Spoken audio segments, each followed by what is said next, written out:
নীলফামারীর ডিমলার বাসিন্দা আব্দুল হাকিম এলাকায় দুশ্চরিত্র এবং নজর খারাপ হিসাবে কুখ্যাতি আছে তার, যার জন্য পরিবারে অশান্তি লেগেই থাকে।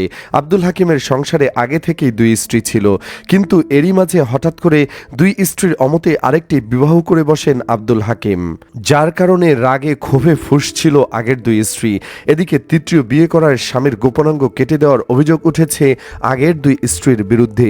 গুরুতর আহত অবস্থায় ভুক্তভোগীকে রংপুর মেডিকেল কলেজ হাসপাতালে ভর্তি করানো হয়েছে। সোমবার দিবাগত রাত 12:15টার দিকে উপজেলার পূর্ব ছোটখাতা এলাকায় এ ঘটনা ঘটে।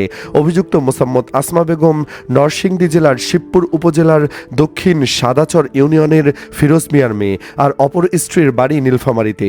অন্যদিকে ভুক্তভোগী নীলফামারীর ডিমলা উপজেলার খালিশা চাপানি ইউনিয়নের পূর্ব ছোটখাতা গ্রামের মোহাম্মদ সাদেক আলীর ছেলে আব্দুল হাকিম, যার বয়স মাত্র 27। ইতিমধ্যে তিনি 3টি বিবাহ করেছেন। এর মধ্যে দ্বিতীয় স্ত্রী বয়সে তার চেয়ে 4 বছরের বড়।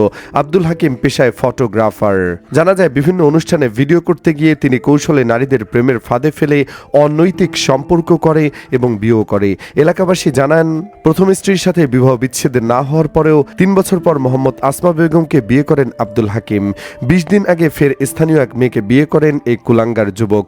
পরে গতকাল সন্ধ্যায় রাতে খাবারের সঙ্গে ঘুমের ওষুধ মিশিয়ে খাইয়ে দেন দুই স্ত্রী। এরপর রাত 12টার দিকে ব্লেড দিয়ে গোপনাঙ্গ কেটে ফেলেন দুই স্ত্রী। এ সময় স্বামী চিৎকার দিলে প্রতিবেশীরা রক্তাক্ত অবস্থায় উদ্ধার করে। পরে রাতেই রংপুর মেডিকেল কলেজ হাসপাতালে ভর্তি করা হয়। আর এ ঘটনার পর থেকেই পলাতক রয়েছেন দুই স্ত্রী। ডিমলা থানার পুলিশ পরিদর্শক আব্দুর রহিম বলেন, বিস্তারিত জানার চেষ্টা করছি। এ বিষয়ে এখনও অভিযোগ করেনি কেউ। অভিযোগ পেলে তদন্ত করে আইনগত ব্যবস্থা গ্রহণ করা হবে। দর্শক, এই ঘটনাটি শুধু একটি ভয়ঙ্কর অপরাধ নয়, বরং নৈতিক অবক্ষয় এবং প্রতারণার নির্মম পরিণতির একটি করুণ উদাহরণ। অল্প বয়সে একের পর এক বিয়ে, বিশ্বাস ভাঙা, নারীদের আবেগ নিয়ে খেলা, শেষ পর্যন্ত ডেকে আনলো ভয়াবহ বিপর্যয়। আজ আব্দুল হাকিম হাসপাতালের জীবন মৃত্যুর সাথে লড়ছে, আর 3টি জীবন জড়িয়ে পড়েছে এক অন্ধকার অধ্যায়ে। কিন্তু এখানে কেউই পুরোপুরি নির্দোষ নয়।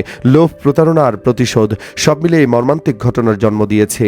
ভালোবাসার নামে প্রতারণা করলে তার মূল্য একদিন না একদিন দিতেই হয়। এই ঘটনা তারই জ্বলন্ত প্রমাণ। আমাদের সমাজের সম্পর্ক মানে দায়িত্ব, বিয়ে মানে বিশ্বাস। এগুলোকে খেলনা বানালে পরিণতি আরও ভয়াবহ হবে। আসুন আমরা সবাই নৈতিকতার পথে ফিরি, মানুষকে মানুষ হিসেবে সম্মান করি, যাতে আর কারো কোনো সংসার এভাবে রক্তে রঞ্জিত না হয়। দুই স্ত্রী কি ঠিক কাজই করেছেন? আপনার কি মনে হয়? কমেন্ট বক্সে জানিয়ে দিন আপনার মূল্যবান মতামত। ভিডিওটি ভালো লাগলে অবশ্যই আমাদের চ্যানেলটিকে সাবস্ক্রাইব করুন।